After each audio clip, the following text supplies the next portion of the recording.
अर्थशास्त्र में बड़ा चंट आदमी था ये, बहुत हाईली टैलेंटेड। इसके जितना आईक्यू लेवल मैंने भारत में किसी व्यक्ति का महसूस नहीं किया, देखा नहीं, सुना नहीं। इसने एक फॉर्मूला बनाया था दूसरे राजाओं को मारने वाला। इसने एक फौज तैयार की थी, फौज, और उस फौज को कहते हैं रूपा जीवा स्त्रियां।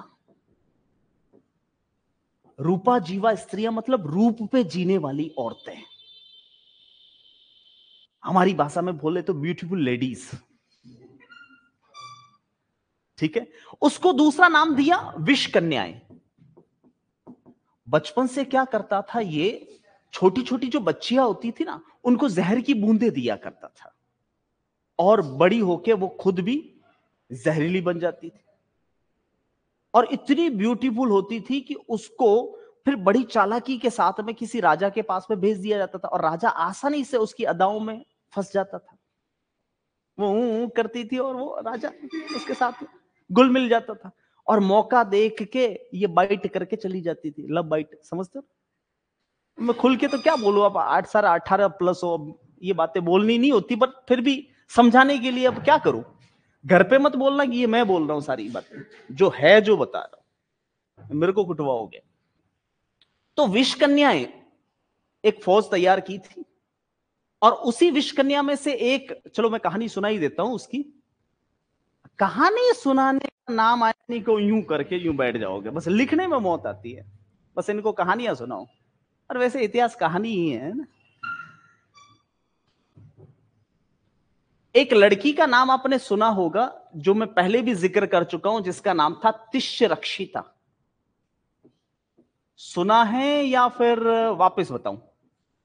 कौन थी ये वैसे तिष्यरक्षिता, कहां पढ़ा आपने?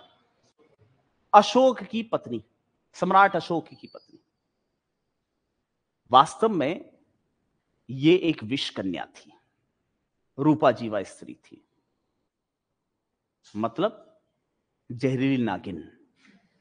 समझ गए? खुद के अंदर भयंकर वाला जहर, तरह तरह के जानवरों का जहर भरा हुआ था। आपको क्या लगता है, जो चाणक्य ने जिस चीज का आविष्कार किया विष कन्याओं का, तो उसकी कॉपी दुनिया भर में नहीं होगी क्या? ये नई चीज थी मार्केट में, तो दूसरे राजाओं ने भी इसकी कॉपी की। तो श्रीलंका में भी बहुत सारी विष कन्याएं थी। तो वहां श्रीलंका में एक विष कन्या थी, उसके खुद के एक कन्या हो गई थी।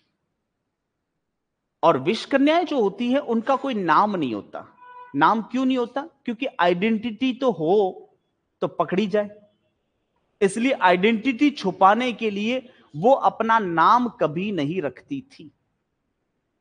ठीक है, तो जो विष कन्या थी, उसकी छोटी सी बालिका इतनी क्यूट थी, इतनी गुड़िया जैसी बड़ी प्यारी सी लड़की थी। तो हर कोई मां चाहती है कि जो काम उसने किए हैं, हार्लोट्स वाले काम, ट्रेसपासर्स वाले काम, वो काम उसकी बेटी ना करे। क्या एक विषकन्या चाहेगी कि उसकी बेटी भी उसी रास्ते पर निकल पड़े? मैं नारी जाति का बहुत रेस्पेक्ट करता हूं, ऐसे शब्द मुंह से नहीं बोल सकता, और ये इलीगल भी है। क्या वो चाहेगी कि ये भी वेश्या बने? नहीं। इसलिए उसने सोचा कि क्यों ना उसकी गुड़िया को एक अच्छा घर मिल जाए। पर विषकन्या की छोरी को कौन अपनाएगा? सोचो, कोई अपनाएगा? तो एक दिन श्रीलंका के राजा तिस गार्डन में घूम रहे थे। काफी बुजुर्ग थे वो, करीबन 50+ होंगे। गार्डन में घूम रहे थे, और उस गार्डन में घूमते घूमते क्या हुआ कि जानबूझकर उस छोटी सी गुड़िया के मां ने, समझ गए ना, उसने वहां एक सांप छोड़ दिया, जहरीला नाग, और वो राजा तिस को सांप डस लेता है। ठीक है, तुरंत वो लड़की जाती है और सांप का जहर चूस के निकाल देती है। कांटा जो लगा हुआ था ना, 2 कांटे, वो चूस के वहां से निकाल देती है, और जानबूझ के बेहोश होने का नाटक करती है। अब उसका जहर क्या बिगाड़ेगा जो खुद जहरीली है बचपन से। समझ गए ना, उल्टा सांप मर जाएगा उसको काटने से, क्योंकि बचपन से उसको तो जहर दिया गया और जहर से वो बनी है। तो राजा तिस काफी प्रभावित हुए कि इस लड़की ने मेरी जान बचाने के लिए अपने जान को संकट में डाल दी, और उसको काफी उपचार करवा के उसको होश में लाया। हालांकि वो नाटक कर रही थी बेहोश होने का, ठीक है। उसकी मां ने सोचा था कि श्रीलंका का राजा जो है इससे प्रभावित होकर इससे प्यार करने लगेगा और मेरी बेटी को अपना लेगा और अपनी पत्नी बना देगा और इसकी लाइफ सेट है। समझ गए ना, ये ड्रामा था टोटल। पर वो राजा बड़ा सात्विक था, साधु टाइप का था। उसने उस लड़की का नाम रखा कि तूने तिश की रक्षा की है, इसलिए तेरा नाम क्या होगा, तिष्य रक्षिता। समझ गए इसका नाम तिष्य रक्षिता कैसे पड़ा? नहीं तो इसका कोई नाम ही नहीं था।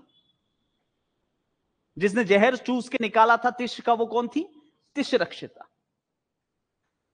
अब भाई साहब क्या हुआ कि उस राजा तिस ने, जो बौद्ध धर्म को काफी मानते थे और बड़े साधु टाइप के आदमी थे, उन्होंने कहा कि ये तो मेरी बेटी समान है।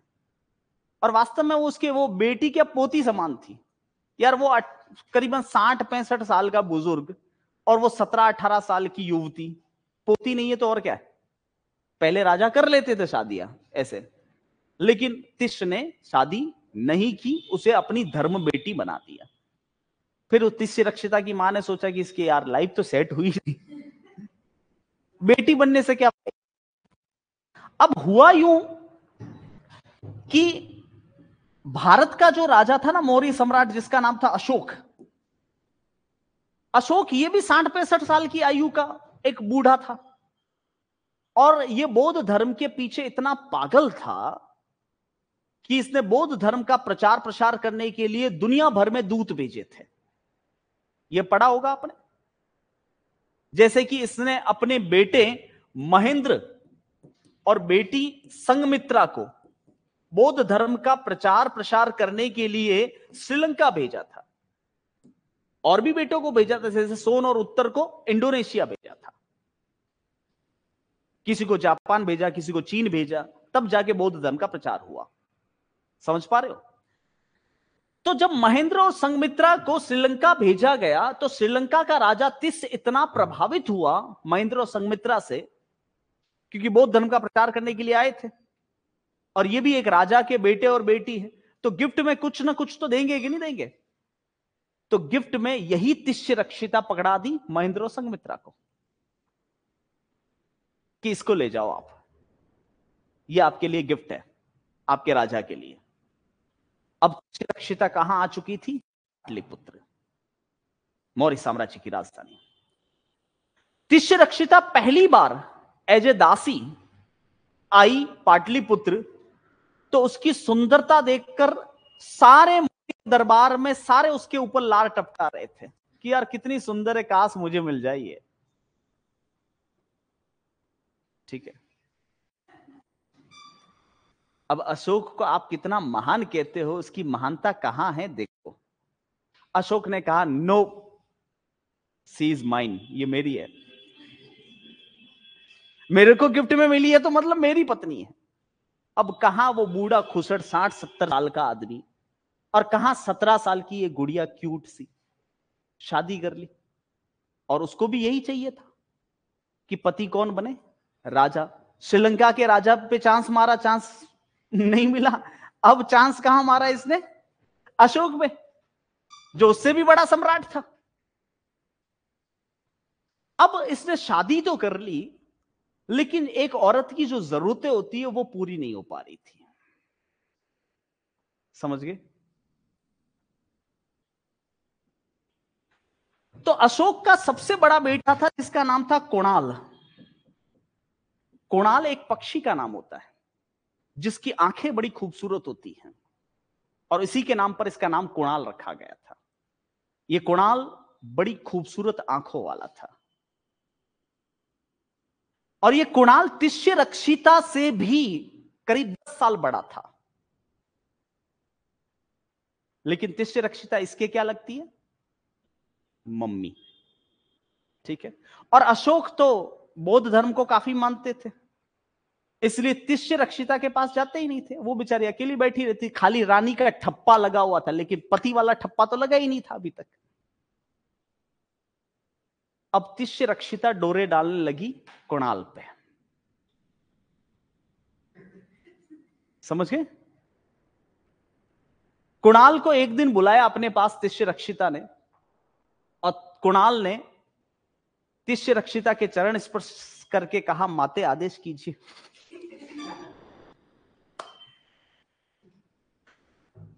अब तिष्य रक्षिता मन ही मन सोचने लगी कि यार, मैं जो चाहती हूं, जो चीज के लिए मैंने इसको बुलाया है, वो तो चीज इसने चरण स्पर्श करके खत्म ही कर दी, माते बोल दिया मुझे तो।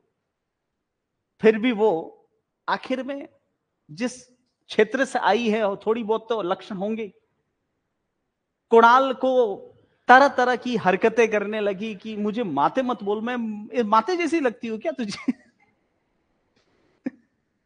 तो कुणाल को ये बात ठीक नहीं लगी और कुणाल वहां से चला गया। अब तिष्य रक्षिता को आया भयंकर वाला गुस्सा कि इसने मुझे इग्नोर कैसे कर दिया।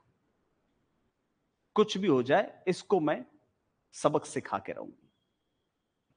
नारी हैं, कुछ भी कर सकती हैं। एक दिन अशोक भयंकर रूप से बीमार पड़ा। बुढ़ापा है, बीमार तो पड़ेगा ही कभी कभी तो। और उस समय तिष्य रक्षिता ने अशोक की बहुत भयंकर वाली सेवा की। और अशोक की जब सेवा की तो अशोक काफी खुश हुए तिष्य रक्षिता पर। हालांकि वो तो पोती जैसी उम्र की थी, ठीक है। और तिष्य रक्षिता को कहा अशोक ने कि बोल तुझे क्या चाहिए? तो कि बस आपके हाथ की जो ये अंगूठी है ना, वो मुझे एक दिन के लिए दे दो। हाथ की अंगूठी देना मतलब राजकीय चिन्ह देना, मतलब वो सारे पावर्स जो है एक राजा के होते, वो सारे तिष्य रक्षिता के पास चले जाएंगे। अशोक ने बड़ी खुशी खुशी वो अंगूठी उतार के तिष्य रक्षिता को पहना दी। मतलब अब आदेश किसका चलेगा? तिष्य रक्षिता का। जो ही अंगूठी पहनी राजकीय चिन्ह वाली, तुरंत तिष्य रक्षिता ने लेटर लिखा कि तक्षशिला जाओ, सैनिकों को आदेश दिया, और कुणाल की आंखें निकाल के मेरे पास ले आओ। अब राजकीय आदेश है, नीचे अशोक की ठप्पा लगा हुआ, मोहर लगा हुआ। कुणाल के पास मैसेज पहुंचा कि पिताजी ने आज्ञा दी है कि तुम्हारी आंखें निकाल के पाटलिपुत्र पहुंचा जाए। कुणाल बड़ा पितृभक्त था और राज आज्ञा का आदर करता था। तुरंत उसने चाकू निकाल के खुद ही अपनी आंखें निकाल के पत्ते में डाल के दे दी सैनिक को। वो आंखें जब मौर्य सम्राट अशोक के सामने पेश की गई और कहा कि आपकी राज आज्ञा का पालन हो चुका है महाराज, कुणाल महाराज कुमार कुणाल की आंखें ये लीजिए। तो अशोक ने कहा कि ये मैंने कब आदेश दिया? अशोक को सब समझ में आ गया था कि ये काम किस चंट ने किया है? तिष्य रक्षिता ने। अब एक नारी पर अशोक हाथ नहीं उठा सकते, उसे कोई सजा नहीं दे सकते, ऊपर से बौद्ध धर्म का पालन करते हैं, तो इसलिए उसको दंड देने के लिए उसे राज्य से निष्कासित कर दिया। तो कैसी लगी कुणाल, अशोक और तिष्य रक्षिता की कहानी?